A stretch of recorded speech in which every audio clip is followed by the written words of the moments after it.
Episode 800 master warrior in cultivation world. यह story मेरे channel addition पर अपलोड किए गया है। चलिए शुरू करते हैं। इससे पहले जब अथर्व ने दलपति और अन्य लोगों को आकाश विश्वमोती के बारे में बात करते सुना था, तो उसने सोचा था कि यह केवल नाम का एक सहयोग था, क्योंकि वास्तविक आकाश विश्वमोती पहले से ही उसके पास था और इस दुनिया में कभी भी दो आकाश विश्वमोती मौजूद नहीं हो सकते। हालांकि जब विष्णुदेव ने आकाश विश्वमोती निकाला, तो उसके दिल में आध्यात्मिक जुड़ाव की भावना स्पष्ट रूप से गूंज उठी। उसके शरीर के भीतर मौजूद आकाश विश्वमोती ने इसे दृढ़ता से महसूस किया और उसके दिमाग में आकाश विश्वमोती के 3 शब्द प्रकट हुए। उसके शरीर के भीतर का आकाश विश्वमोती असली था, लेकिन विष्णुदेव के पास जो आकाश विश्वमोती था वह भी असली था। हालांकि ये दो पूरी तरह से अलग आकाश विश्वमोती थे। अथर्व के साथ जुड़े आकाश विश्वमोती में मजबूत शुद्धिकरण और परिष्करण क्षमताएं थी, लेकिन उसमें कोई जहर शक्ति नहीं थी। हालांकि जहरीली शक्तियां आकाश विश्वमोती की मुख्य शक्तियां थीं, लेकिन इतने साल बीत जाने के बाद भी आकाश विश्वमोती की जहरीली शक्तियों के थोड़ा भी ठीक होने के कोई संकेत नहीं थे। हालांकि अथर्व ने इस मामले का पहले कभी जैस्मीन से जिक्र नहीं किया था, फिर भी वो अक्सर इसके बारे में सोचता रहता था।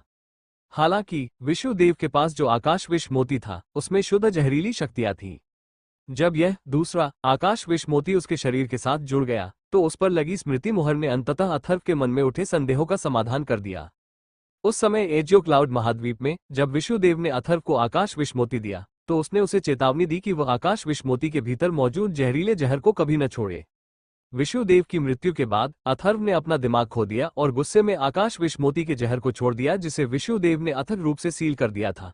जहर से कई लोगों और कुलों को नष्ट कर दिया। आखिरी बार जब उसने जहर छोड़ा, तो उसने आकाश विश्वमोती के भीतर मौजूद सभी जहरीली शक्तियों का पूरी तरह से इस्तेमाल किया, और यहाँ तक कि जहर की उत्पत्ति भी आकाश विश्वमोती ये उसी समय निकल गई थी।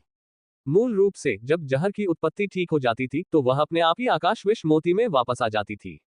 हालांकि संसार के दर्पण के हस्तक्षेप के कारण न केवल आकाश विश्वमोती जिसने अपना जहरीला मूल खो दिया था, वो अजीब तरह से अथर्व के शरीर के साथ जुड़ गया था, बल्कि यह पुनर्जन्म से भी गुजरा और एक अलग दुनिया में पहुंच गया। यहाँ तक कि समय का भी पलटाव हो गया था। हालांकि जहरीला मूल जो एजियो क्लाउड महाद्वीप पर रहा, वो संसार के दर्पण की शक्तियों के कारण गायब नहीं हुआ, और ठीक होने के बाद यह आकाश विषम मोती में वापस भी नहीं आ पाया और अपना खुद का शरीर बना लिया, जिससे दूसरा आकाश विश्वमोती बन गया। अब जैसे ही अथर्व निकट आया, तो दो आकाश विश्वमोतियों ने एक दूसरे के अस्तित्व को पहचान लिया और एक बार फिर आपस में जुड़ गए। आज ही अथर्व को आखिरकार पता चला कि उसके पास जो आकाश विश्वमोती था, वो हमेशा से अधूरा था। यह एक ऐसा आकाश विश्वमोती था जिसका जहर मूल खो चुका था। यही कारण था कि इसमें कभी भी कोई जहरीली शक्ति नहीं थी। विष्णुदेव के पास जो मोती था वो ऐसा आकाश विश्वमोती था जिसमें जहरीली शक्तियां थी, लेकिन कोई शुद्धिकरण शक्ति नहीं थी। अब दोनों के बीच समय और स्थान का अंतर अंततः एक बार फिर सामान्य हो गया और अथर्व के भीतर पूर्ण हो गया। छोटे भाई, ये विष्णुदेव ने आश्चर्य की एक दुर्लभ अभिव्यक्ति प्रकट की। अथर्व के दिमाग में एक साधारण विचार के साथ उसकी हथेली पर हरी रोशनी तुरंत बुझ गई और सारी जहरीली आभा बिना किसी निशान के गायब हो गई। आकाश विश्वमोती के साथ विलय ने उसे उसके बारे में पूरी जानकारी प्राप्त करने की अनुमति दी। आकाश विश्वमोती के जहर की उत्पत्ति की वापसी के साथ आकाश विश्वमोती का जहर धीरे धीरे ठीक हो रहा था। जागृत जहर पहले से ही लगभग 10% था। यदि इसे पूरी तरह से जारी कर दिया जाए तो यह एक छोटे से शहर को जहर की जेल में बदलने के लिए पर्याप्त होगा। वरिष्ठ चिकित्सा संत अथर्व को समझ नहीं आ रहा था कि कैसे समझाए, इसलिए वो केवल ईमानदारी से कह सका, इस आकाश विश्वमोती ने पहले ही जूनियर को अपना स्वामी मान लिया है और जूनियर की इच्छा पर इसे नियंत्रित किया जा सकता है। इसलिए अब जहर शक्तियों के नियंत्रण खोने के कोई संकेत नहीं होने चाहिए। सीनियर को चिंता करने की जरूरत नहीं है। विष्णुदेव आखिरकार कोई साधारण व्यक्ति नहीं था। कुछ देर के लिए चौंकने के बाद वो धीरे से मुस्कुराया और बोला, तो इससे बेहतर कुछ नहीं हो सकता। ये बूढ़ा अब आराम से रह सकता है। उसने इसके पीछे के कारण पर सवाल नहीं उठाया और न ही उसने अथर्व के इरादों पर सवाल उठाया, लेकिन उसके चेहरे पर कोमल मुस्कान उसके दिल की गहराई से आई थी। उसने जो देखा उससे अथर्व की निगाहें पानी की तरह साफ थी और उसने हर शब्द ईमानदारी से कहा था। हालांकि वो स्पष्ट रूप से असाधारण रूप से मजबूत था, लेकिन उसने कोई अहंकार या लापरवाही नहीं दिखाई थी। इसके अलावा इतनी शक्ति के साथ कि वो 3 प्रमुख संप्रदायों को आसानी से दबा सकता है, वो निश्चित रूप से आकाश विश्वमोती की लालसा नहीं करेगा, जिसके बारे में कोई यह निर्णय नहीं कर सकता कि यह आशीर्वाद है या अभिशाप। विष्णुदेव ने धीरे से कहा, मेरी जान बच जाने और मेरे दिल पर बोझ बन चुके मामले के सुलझ जाने के बाद भी ये बूढ़ा अभी भी छोटे भाई का नाम नहीं जानता है। वरिष्ठ चिकित्सा संत को इतना विनम्र होने की जरूरत नहीं है। अथर्व ने हड़बड़ाहट में सम्मान दिया और थोड़ी देर रुकने के बाद कहा, जूनियर का उपनाम भी देव है और मेरा पूरा नाम अथर्व देव है। यह मेरी बचपन की प्रेमिका आद्रिका है। अथर्व देव, ये नाम भी मुझे आपने ही दिया था, अथर्व ने मन ही मन कहा। अथर्व देव, विशु धीरे से बड़बड़ाया और फिर हल्के से मुस्कुराते हुए बोला। भाग्य और समृद्धि का देवता, कितना अच्छा नाम है। न केवल तुम्हारा उपनाम इस बूढ़े के समान है, बल्कि तुम्हारा चिकित्सा का दिल भी इतना मेल खाता है। ऐसा लगता है जैसे हम वास्तव में भाग्य द्वारा एक साथ लाए गए हैं। अथर्व के दिमाग में एक हल्की सी भनभनाहट सी होने लगी। उसके होंठ हिल रहे थे लेकिन वो कुछ कह नहीं पा रहा था। भाग्य और समृद्धि का देवता, यह उस नाम का अर्थ और इच्छा थी जो विशुदेव ने तब रखी थी जब उसने उसका नाम अथर्व देव रखा था।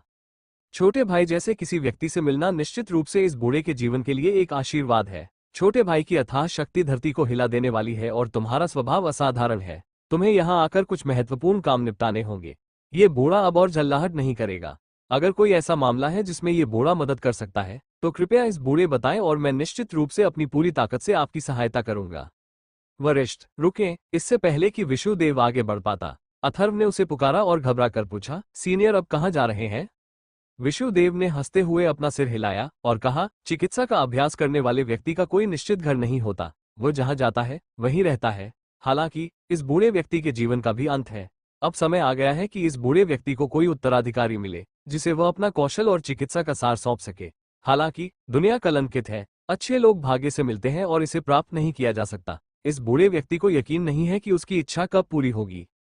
चिकित्सा का हृदय। अथर्व के हाथ कसकर बंद हो गए और वह अपराध बोध से विशुदेव की आंखों में देखने की हिम्मत नहीं जुटा पाया।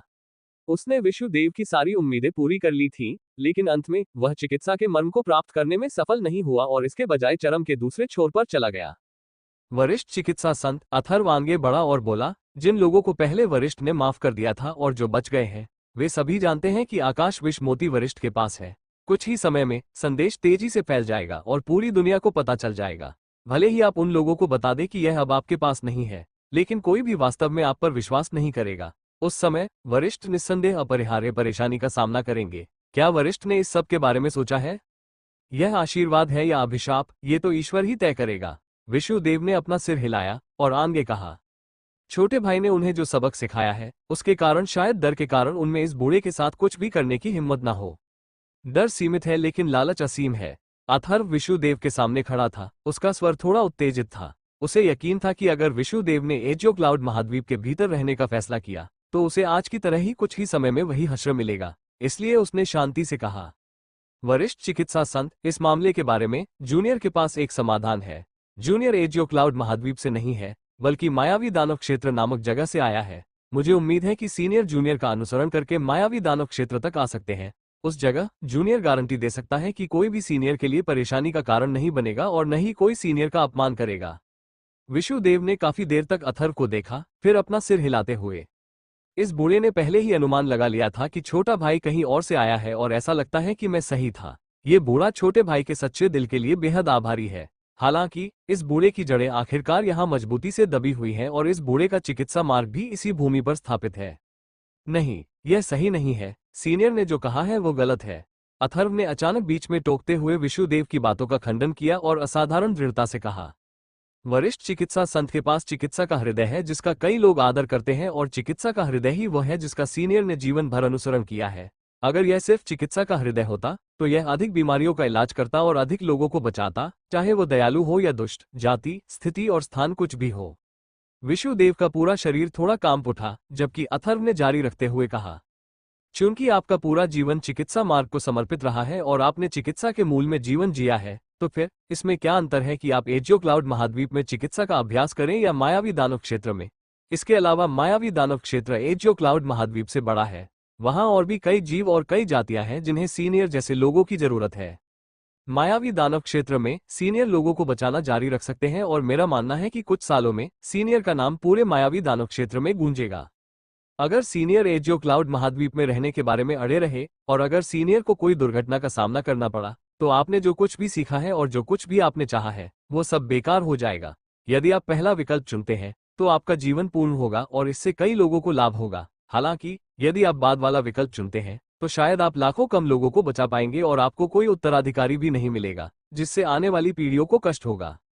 अथर्व के शब्दों के कारण विशुदेव काफी देर तक चुप रहा और धीरे धीरे उसकी नजरें बदलने लगी। वरिष्ठ चिकित्सा संत, अथर्व सही कह रहे हैं। कृपया हमारे साथ मायावी दानव क्षेत्र में आइए। आपके लिए यहाँ रहना बहुत खतरनाक है। आद्रिका ने धीरे से विनती की। वरिष्ठ। अथर्व ने अपनी सांस रोक ली और घबराए हुए भाव के साथ विष्णुदेव की ओर देखने लगा। हो, विष्णुदेव अचानक पलटा और धीरे से मुस्कुराते हुए बोला, ये सही है, चूंकि मेरा पूरा जीवन चिकित्सा के लिए समर्पित है, इसलिए मैं जहां भी अभ्यास करूं, उससे कोई फर्क नहीं पड़ता। जब मैं यहां से चला जाऊंगा तभी मैं और लोगों की मदद कर पाऊंगा और भी ज्यादा लोगों की जान बचा पाऊंगा। छोटे भाई, ये तुम ही हो जिसने इस बूढ़े को प्रबुद्ध किया है। ऐसा लगता है कि इस बूढ़े के दिल में अभी भी चिकित्सा की कमी है। इसका मतलब है, सीनियर, आप सहमत हो गए हैं? अथर्व ने खुशी से पूछा। हो, विष्णुदेव एक बार फिर मुस्कुराया और बोला, तो मुझे इस बूढ़े सनकी को साथ ले चलने के लिए छोटे भाई और छोटी मिस को परेशान करना होगा। ये बहुत बढ़िया है, अथर्व और आद्रिका ने खुशी से एक साथ कहा। साथ ही उत्तेजना के कारण उनकी आंखें नम हो गई थीं।